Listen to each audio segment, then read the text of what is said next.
course, that is what we're going to This week, without any significant forewarning or meaningful consultation, President Ramaphosa concocted an excuse to remove a DA deputy minister out of the blue because of his own failure to respond to a repeated request for travel permission.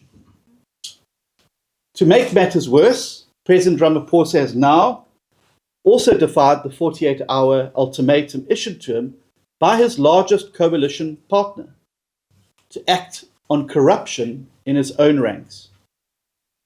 This was a golden opportunity for the president to demonstrate that action against those who violate the expectations of them in public office would be taken consistently and fairly in government. By doing so, he has now actively chosen to protect Minister Thembi Simelane for her alleged role in VBS looting. He's also chosen to protect Nobushle Nkabane after she has actively misled Parliament. And he continues to shield a whole cast of looters implicated in state capture. The president's now refusal to act against corruption within his own ranks, but singling out as a priority a DA deputy minister, risks confirming that his oft-repeated public commitment to clean governments is a sham. Until he replaces words with action against corruption within his own ranks, the DA sees no further point in wasting our breath in endless talk shops with the ANC. For that reason, the Democratic Alliance's federal executive, which met at 1 p.m. today, has resolved to withdraw from the national dialogue with immediate effect. In the absence of a president who's prepared to take action against VBS looters and state capture accused sitting around the cabinet table, it is clear that the dialogue will be reduced to nothing more than a waste of time and money to distract from ANC failures. And this explains why they are so obsessed with it.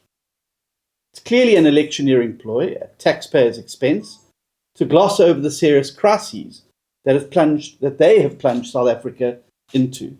We've said to South Africans when we went into the GNU that we're here for the best interests of South Africa. We do not believe that it is in the best interests of South Africa for the current GNU to collapse and for a coalition of chaos or corruption to follow, because the feeding frenzy that would then result from MK or the EFF getting into office and other parties will be significant. It also, if this government was to fall, would cause significant economic damage to the Republic of South Africa. We saw already what happened to our currency when the last turbulence occurred, and I don't think it's fair to South Africans to put them through it. However, the ball is in the president's court and the ANC's court.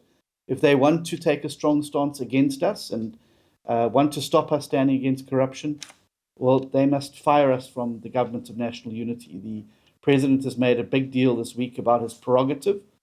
If he feels that we've done something wrong and that standing up against corruption is something that deserves punishment, well, he must exercise that prerogative. Thank you.